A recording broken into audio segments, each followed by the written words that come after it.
अस्सलाम वालेकुम। हाँ जी, टिक टाक वाले भराओ क्या हाल चाल है। उम्मीद है सारे भरा ठीक हो सन जनाब। है टिक टाक का मेरा नवा अकाउंट है, गुलाम मुस्तफ़ा मेरा नाम है, ज़िला मेरा गुजरात है, तहसील सराय लमगीर है। वैसे तो मेरा जनाब यूट्यूब पे ही चैनल है पवांच पिजन, लेकिन जनाब देखो माशाल्लाह हर भरा ने कबूतर साढ़े कोल पे है इस टाइम जनाब।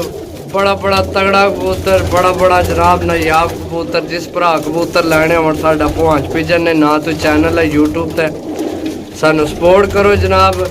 बाकी जनाब जेड़े यूट्यूब ते साडे भरा वीडियो देखने उन्होंने शुक्रिया अदा करसा।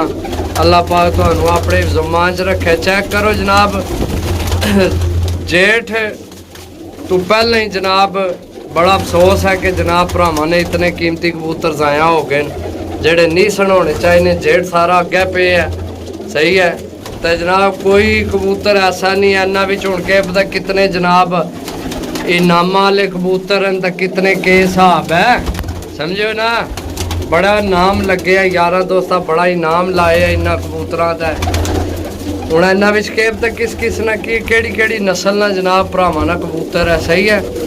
बाकी जनाब टिक टाक का मेरा हूँ नवा अकाउंट है मुस्तफा बट ने ना तू, सही है। कोशिश करसा कि इसना भी ना चैनल जो पवांच पिजन नहीं रखसा, सिर्फ पवांच पिजन तो काफ़ी चैनल बन गए इस वजह तो जड़ा ना इसना ये मैं अपने ना तो ही रखे है।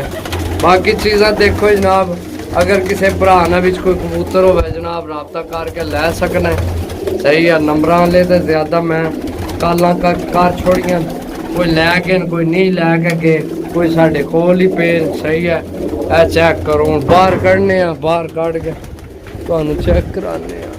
ए चेक करो कोई बाहर भी है कबूतर जनाब, बड़ा अंदर हूँ नज़र ही कोई शै नहीं आ रही।